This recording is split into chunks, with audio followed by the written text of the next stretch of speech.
Welcome to the Bar Hacks Podcast. Expert tips and strategies to help you navigate your bar, restaurant, or hospitality business towards sustainable success. Now, here's your host, Doug Radke, the president of KRG Hospitality, the international brand ambassador for Barventory, and the author of the book, Bar Hacks.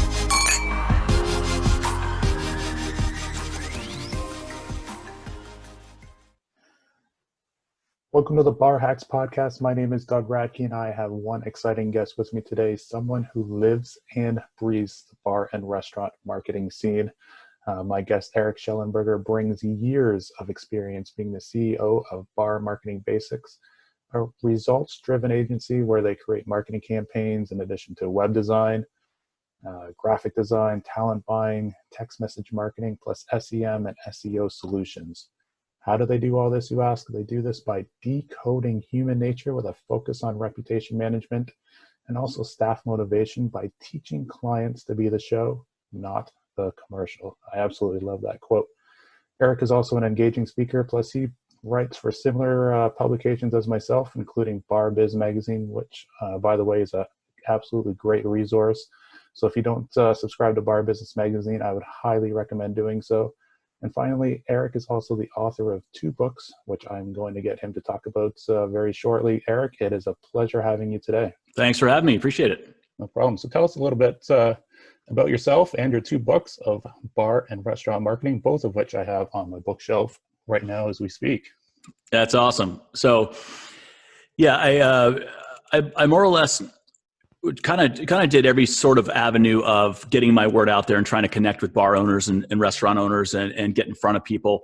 And I did the typical traditional, social media approach. And I have a YouTube channel with a whole bunch of how-to videos, and I kind of give all my stuff away for free. And I didn't get a lot of traction. It was a little bit here and there. I was helping people out. I was giving free advice, free, value, but I didn't see much of it coming back as far as clients. So when I did the books, I first did them. I had mentors, and they were all going the book route. Like, man, you got to write a book. You have all this information out there. Just do it. And I kind of was like, I'm not an author, man. I don't really know how. I've never written a book before. So they kept on and kept on. So finally, I did it. And of course, they're both on Amazon, and because I think that's the only place that people really look for books these days. Right. And the first one was originally going to be called The Fishbowl in the Ocean, which is a concept I talk about in the book. But I have a search engine optimization background, so I am very keyword driven, and I pay attention to things people type into the computer. So change the name from that to Restaurant and Bar Marketing. So they're both titled as a keyword, and that's pretty much the only reason why they got some good traction. I'm able to sell them, consistently every day. There's sales every week and month. There's pretty decent sales, and they're growing.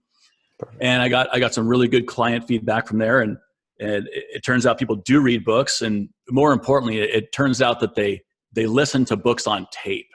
Right. So the audio book has been more successful than the paperback, which I kind of see that coming. I mean, bar and restaurant owners don't have time to sit there and read an actual book, but they do have time to listen to it on the way to work. So that's where it got to be successful. And that's where I was able to get in a lot of people's ears and hopefully help them out. And one of the big themes of my books, and both of them, is that restaurant marketing people and agencies are pretty well misinformed on a lot of stuff. And a lot of them are selling a product that they don't even really know if it works. They just happen to know how to do it. So the BS factor from these places is unbelievable. So I decided to kind of get out of that whole, business of what everybody else does. Everybody else has a social media approach, and they have we'll make graphics for you. We'll put them out there on these scheduled days and all this stuff. And we'll put them out there on your YouTube channel. If you're your average YouTube channel for an average restaurant, nobody cares. I mean, if you just have a burger joint and you put videos out about burgers, nobody's going to care. It's not going to get any traction. It's got to be something very unique. So cut out all that crap, and I got out of the opinion business. I got into more or less the analytic business of search engine optimization and reputation management, which is kind of the intro that you gave was accurate. But since then, I've kind of narrowed it down to those two things because they're not opinion based. I mean, search engine optimization is 100% math. They either saw you in Google and walked in the door because of that, or they didn't. And it's 100% numbers driven. So getting out of the opinion business and into the math business has been a huge positive for me. But anyway. Perfect. So how long have you been doing this? I've been in the restaurant business my whole life. I started when I was 13 years old and, did the whole dishwasher to kitchen guy to server to manager, blah, blah, blah. Yep. And so I was the corporate marketing director for a chain of places like country music bars and venues. Got out of that and got into another corporate marketing director field for a bunch of the clubs, like nightclubs here in Scottsdale. And it was good. It was some good experience, but the nightclub business the nature of it is you're working with a bunch of children and you're really working with people who are there to get laid first and work second. And that's not my vibe. So it was tough to deal with. And I was the old guy, in all those places, which I understand.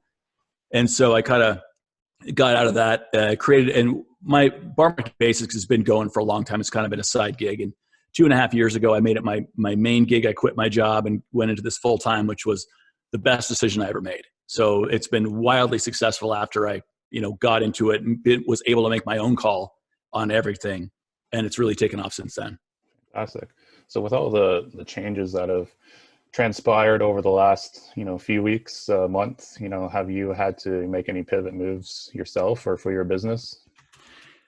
So what I've been doing for clients is there's a bunch of them, probably half. They called and they said, "Hey man, we can't afford any expenses, period. Like we love your work. We see the results, but we just can't afford it."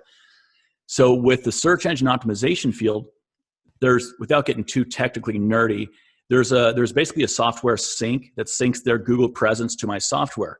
If you break that sync, it's the Wild West again, and your Google ranking is going to suffer. It's going to drop, almost starting immediately and drop over the course of 90 days until you're right back to where you were before. That's the last thing anybody needs right now.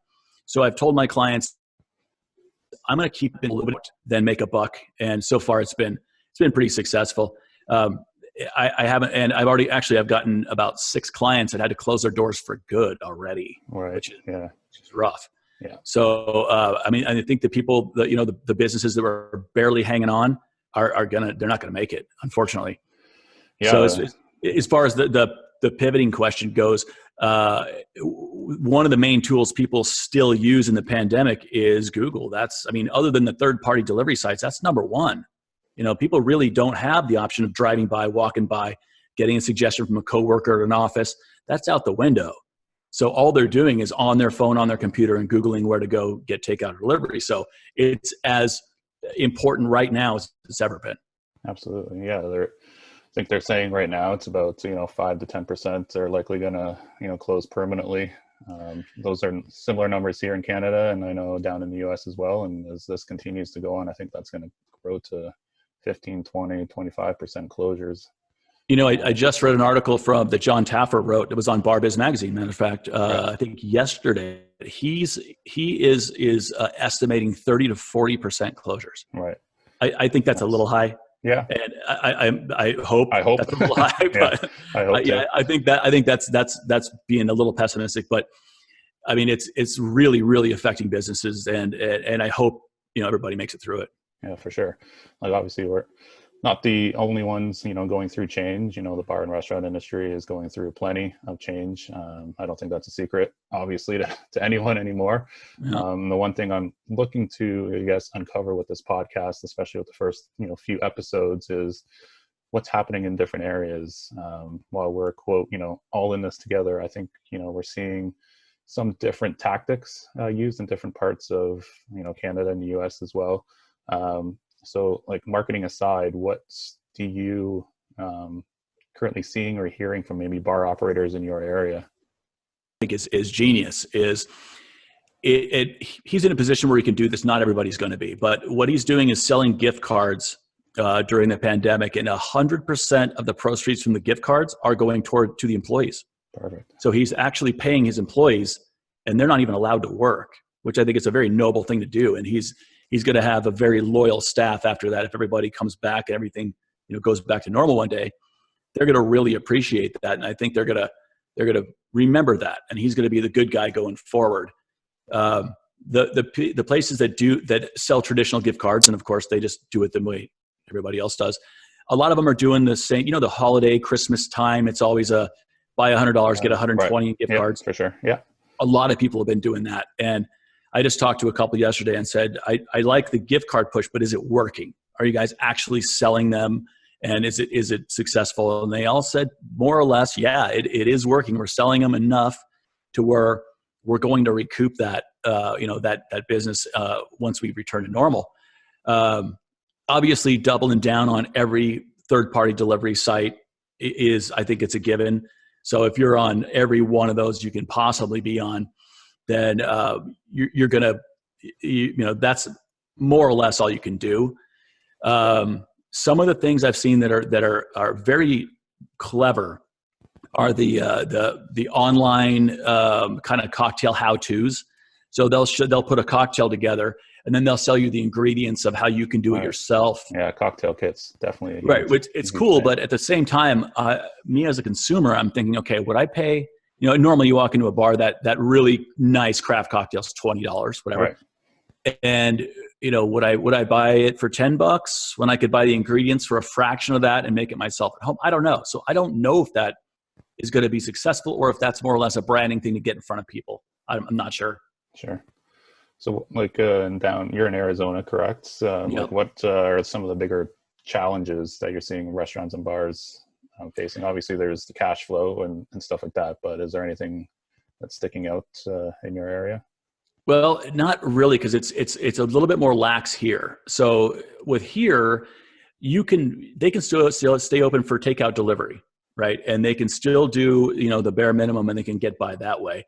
But I'm also located in Los Angeles, and over there's a citywide lockdown to where you can't. Now, I don't know if this was a guideline they were thinking about doing, if they actually implemented this to where you're not even allowed to leave the house unless it's a supermarket, emergency, hospital, whatever.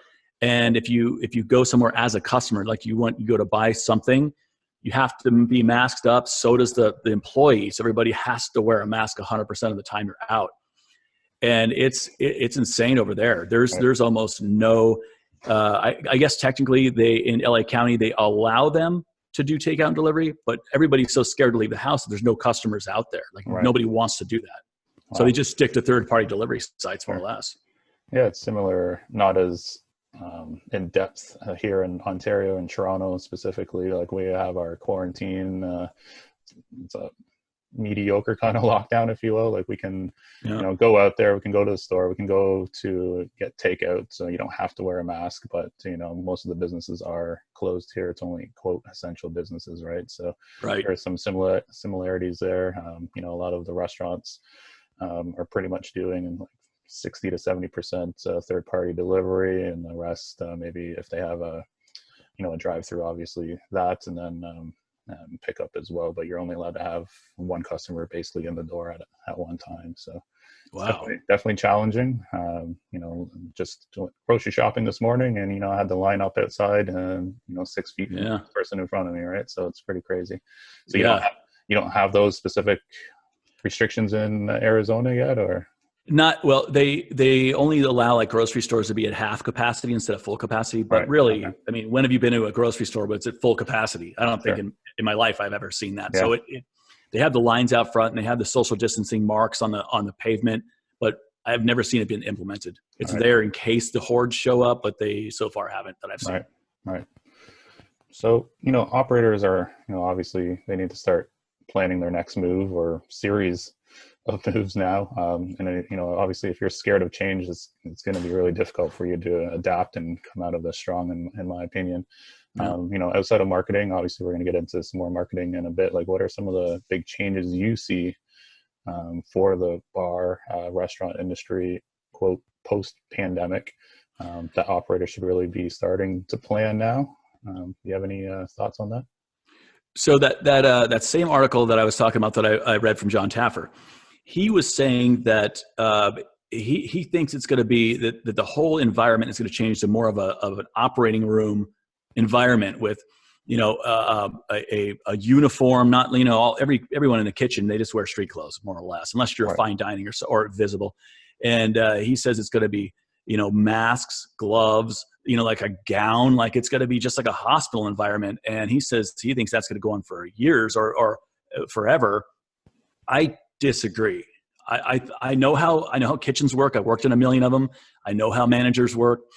And one of his other things was he thinks it's going to be half capacity rules for a year. But if it's a law, okay, a law's a law. There's nothing you can do. If it's a guideline or a suggestion, and the average restaurant manager is sitting there with a line out the door, and they're not supposed to let them in, and here they are with half their tables available, and here's a bunch of potential money standing in front of the door. Are they going to let them in? Of course. So I don't see that being the case to where they're going to not only it's not being greedy, it's because they need it. They need it so bad that here's the solution standing right in front of their door, and they're going to say, no, you have to wait an hour and the guy's potentially leaves. I don't think that's going to happen in a million years. And as far as the kitchen goes, being like an operating room, I maybe for a month, maybe for a week, maybe until this thing is, once I think so right now we're at the very top of the curve, like the bell curve of the pandemic. Yeah. We're starting to go down barely. So I think now that, according to the news this morning, looks like it's up to the governors of the different cities to open back up slowly at their call.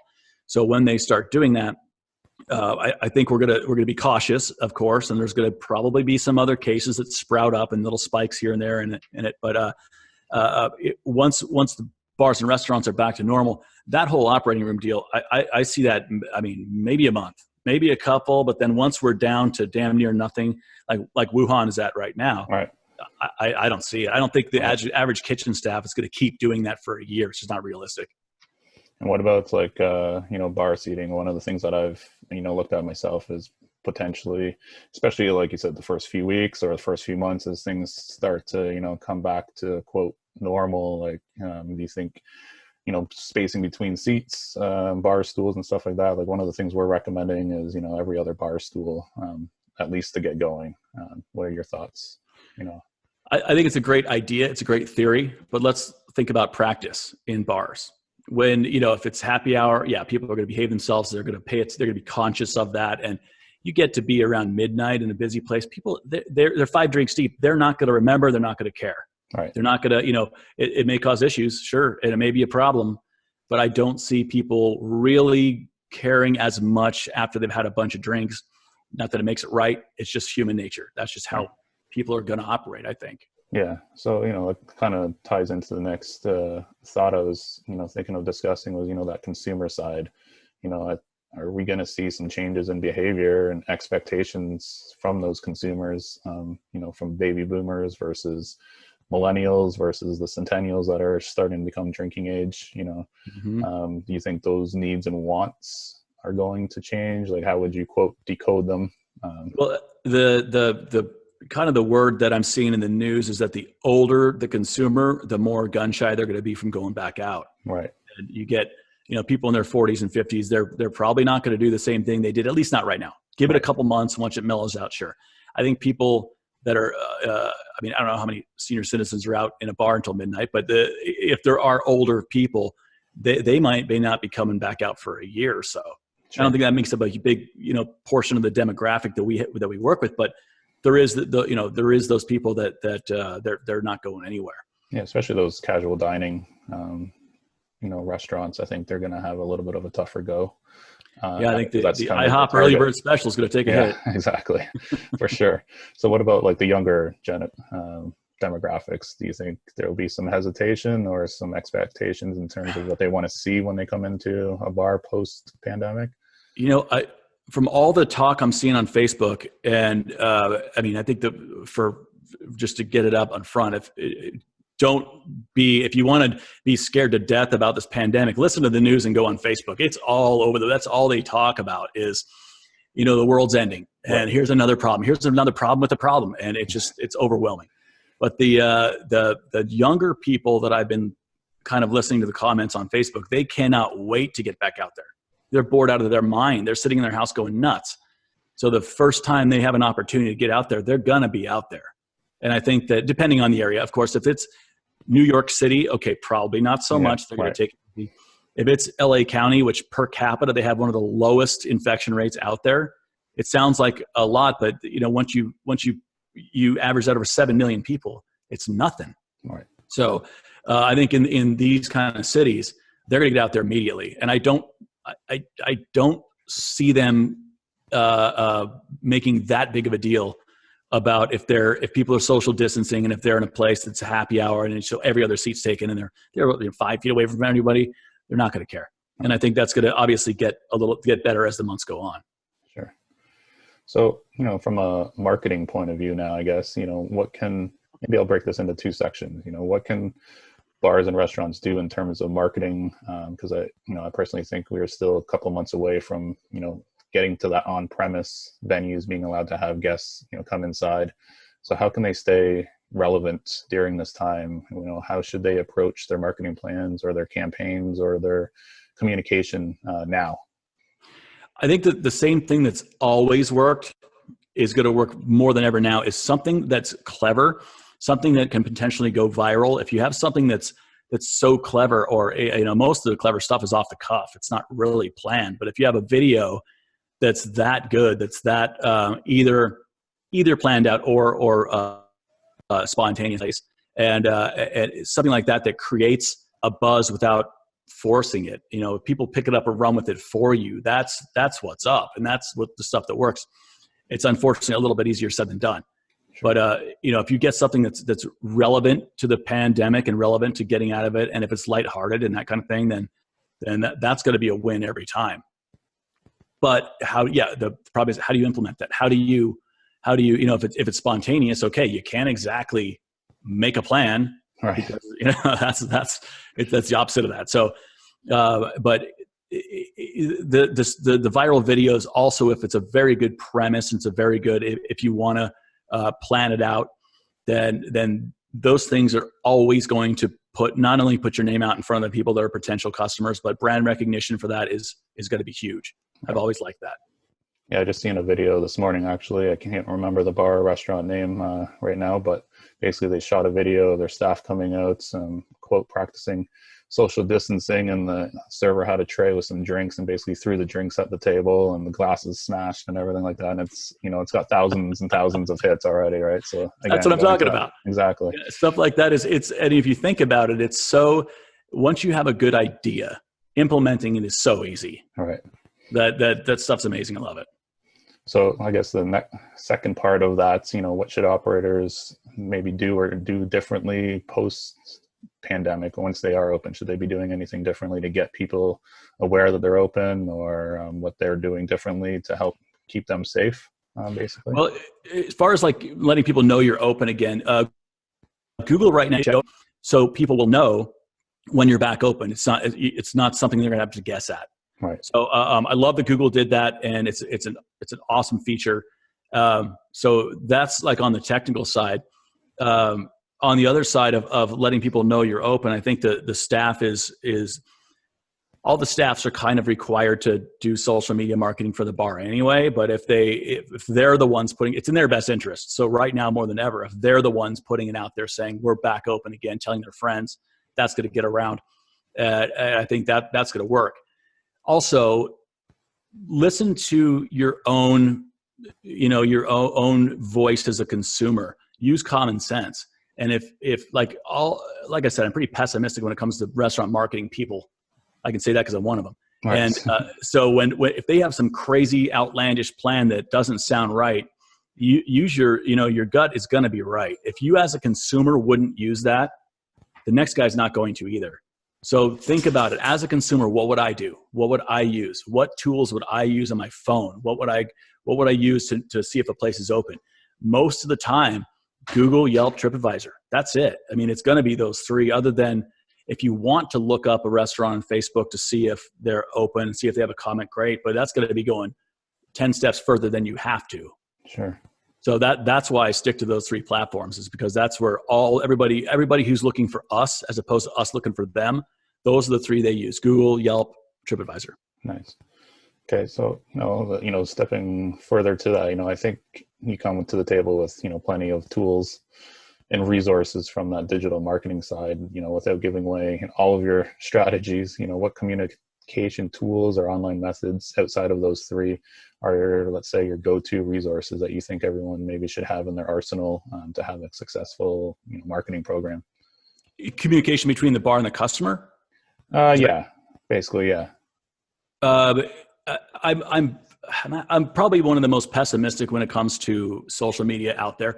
I'm the one restaurant marketing guy that I do have nothing to do with social media. I don't like it as a marketing tool. Don't get me wrong. There are some paid strategy type of approaches out there that people do that are awesome. So I'm not bashing the whole thing. And people who do that for a living and they do paid ads, a lot of those people do a great job, and it's actually very successful. But for the average bar to put money or time into free, organic posts on social that don't go anywhere, that nobody sees, the algorithm has choked us down to like 1% of your following is going to see it. Why do we keep doing that? Everybody does it because everybody does it. Right. That's it. So that's the kind of stuff that I stay away from. I don't think it's profitable. I don't think you should be paying for that at all. If you want to do it yourself, if you're the owner of the bar, you want to do it for free, or you want to have a manager do it for free, by all means, yes, do it. But the minute you're paying for it is when I have a problem. Going rate for someone to just post on your social media is $1,600 to $2,100 a month. Right. Which is absolutely insane to me. You're never, ever going to get that money back. So again, do what you see works. If you get hungry and you want to know, I want to go somewhere for lunch, I'm in an unfamiliar area, what do? Do you get on Facebook and just scroll aimlessly until you happen to come across an ad? Hell no. You get on those 3 again: Google, Yelp, TripAdvisor, and you look on those. So again, just do what you would do as a consumer, and make sure you're ranking high on those. Make sure you're responding to your reviews, thanking your customers, inviting them back in, putting out fires, all that stuff. That's all monumentally important. And so that's where the communication between the restaurant owner and the consumer is. That's always the first impression. I mean, unless they happen to walk by your door and they walk in, that marketing didn't get them in the door. That's just location. So marketing tools, those 3 are always the first impression. If they're going to find you on Google, they're going to look at reviews, they're going to look at photos. They find you on Yelp, reviews, photos, TripAdvisor, those 2. And that's what they look for before they make their decision. So if you're focusing everything you've got on social media, you're not bringing in new customers. You're recycling the same guy over and over and over, who's very well aware you're there, who's been there a million times probably, who at least knows you're an option. He sees your stuff. He probably sees your boring, hamburger photo a gazillion times until he's like, okay, I can't do this anymore. Right. A lot of them will unsubscribe or unfollow, but the guy you go after, if you're ranking high in Google, if you're ranking high in any of those other platforms, and they're seeing you one of the first options in the area, mathematically, you're absolutely going to get more business walking through the door that way. Sure. So what about talent buying and events? I think that's really a unique approach that you offer. And I know you have plenty of experience in attracting big names for some gigs. What are some of your top tips for setting that up? And do you think that's going to look a little different in this new era going forward? Yeah, I think it's going to look way different. And I'm not a talent buyer anymore. I was for country music for a long time, and some DJ stuff back when I was at the clubs. But I think that one of the biggest pitfalls of having live music is, if you're a bar that offers live music sometimes, if you get pigeonholed as the guy if they start seeing you as a venue, then they're going to think, should we go there? Well, wait, is anybody playing? It's a Thursday, nobody's playing. Oh, well, then why would we bother? So the minute they think of you as a venue only, you're screwed. Right. So keep out of that hole of if you're gonna be a bar and you have live acts on Fridays and Saturdays, make sure everybody's well aware you're a bar first and you're a venue second. And especially in the country music thing, it seems to be like that it's really, really hard to profit from live music. is live music is expensive. I mean, you're going to spend for a place of 1,000 or under for a country music act or a rock act or one of those, you're about $1,000 a night ish. Some are 800, some are 1,200. But if you're going to be in that range, you're going to have to make another $4,000 in sales. Let's just call it that up. Yeah. To make it up. For sure. So are you going to, and bands that are house bands and house acts like that are people without a draw, meaning they don't have a following who's going to walk in the door to see them specifically. There's exceptions, of course, but your average house band, nobody is like, oh my God, this house band is playing. We have to go check them out. It's where you were going to that bar anyway, and the band is there to keep you there longer. They're not really meant to bring you in the door. Unless if they have a following, if they have a draw, love it. Then that's worth whatever they're going to ask for. Because if they could bring another 20% of the people in the door, hell yes, that's amazing. Very few bands that claim they can do that can actually do that. So as long as you know the difference and know who to trust and who to not,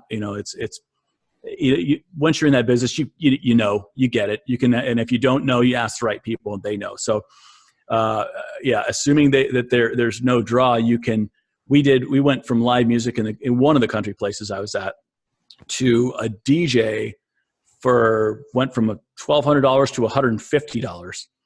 And the crowd was exactly the same. The crowd didn't drop off because of that. Not only that, if here's one of the big problems is the bands are there for exposure. The bands are there to further their career of being an original songwriter and an artist, right? So they will really, really want to play their own originals. They want to play their own music. They want to expose the crowd to their stuff. But the bar hates that because nobody's heard of it before. If you play Friends in Low Places, the place goes crazy. You play an original nobody's heard of before that you wrote, they're going to be like, what in the hell is it? Nobody's going to be into it. So it's going to be a total letdown. So it's a very weird kind of catch-22 to where the band isn't really, in most cases, allowed to play originals. So the band's really their point of playing for cheap just so they can get exposure. The exposure doesn't really get them anywhere. So it's outside of Nashville. Nashville's totally different, and they get away with that. Definitely different scene there for sure. Yeah. Cool. So it's been amazing. I think everyone's got some great ideas to think about. But before we wrap up, I just got a couple of questions for you. What is one bar that you can't wait to get out there and visit again, whether that's in your hometown or somewhere else in the U.S.? Well, in Arizona, we're big fans of Undertow, which is like a tiki bar that it's made in the building is like a Jiffy Lube that they converted into a coffee house, and the oil change maintenance bay downstairs they made into a tiki bar. Nice. So it's amazing. It's the capacity has got to be like 20. It's really, really small. It's the best atmosphere I've ever seen at a bar. It's done well. And you have to have a reservation. You can't just walk in the door, and there's a 90-minute time limit. So at the 90 minutes, they will throw you out. There's no going over it. So it's one of the coolest places I've ever seen. That's our special night out. We'll go hit Undertow. So it's look up Undertow in Phoenix. It's amazing. LA, Phoenix, I'm going to be checking that out for sure. Yeah. In LA, we have a gigantic list of places that we want to go back to. One of our neighborhood bars is called Elbow Room. It's on Cahuenga, right between Hollywood Boulevard and Sunset. And it is one of the only real locals hangouts in Hollywood. And that place is it's the most friendly people you can imagine. And that's one of our go-tos when we go to LA. Nice. So what's one area maybe outside of LA that you can't wait to travel to again? Well, I hear that Vegas is reopening. Vegas, yeah. They're actually trying to, at least. Yeah. Yeah. The mayor is like, come on, please let us reopen.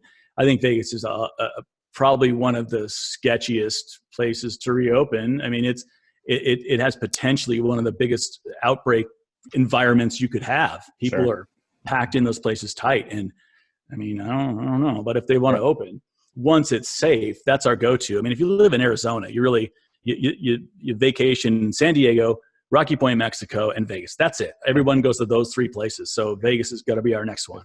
Perfect. Yeah, Vegas is on my list too. Once it's safe to do so. When crazy thing is when this pandemic hit, we were actually in New York at the time. I was at the New York restaurant show, there, and I think the cases were like 105, 110, something like really low at that time. Yeah. And that was like March 8th, I think it was. And then we came back on March 10th, and like the next day it had shot up to over 1,000. And you know, now the place that was the host of the trade show is now a temporary hospital, right? So it's crazy how, you know, that's just over a month ago, how crazy that and quickly that changed, right? So, right. All right. So where can people reach you, Erik, if they want to talk about some more marketing with you? So barmarketingbasics.com is my website. You can get a hold of me from there. Erik, ERIK, at barmarketingbasics.com is my email. You can see all my background stuff. And on my website, I have a whole bunch of video blogs on how-tos and marketing tips and tricks. And basically everything that I do for a living, I give away for free on the website. Nice. And also, I'm not, to be honest, I'm not really big, like I mentioned, I'm not really big on social. At Erik Shellenberger, spelled out as my Instagram, my Facebook, but don't do a whole lot of those. And my books are both available on Amazon. Just type. Anybody watching? Yeah, there they are. Awesome. If you just type in restaurant and bar marketing or restaurant marketing or whatever those keywords are, I'm going to be one of the first ones in Amazon. And yeah, I appreciate you picking one of those up. Perfect. Great stuff. Thank you, Erik. This has been awesome. Thank you, everyone, for listening to the Bar Hacks podcast. That's it for this episode. Make sure you subscribe on Spotify, iTunes, Google Play Music to stay up to date on how to develop the fundamentals for an epic bar or restaurant. Until then, stay safe and healthy.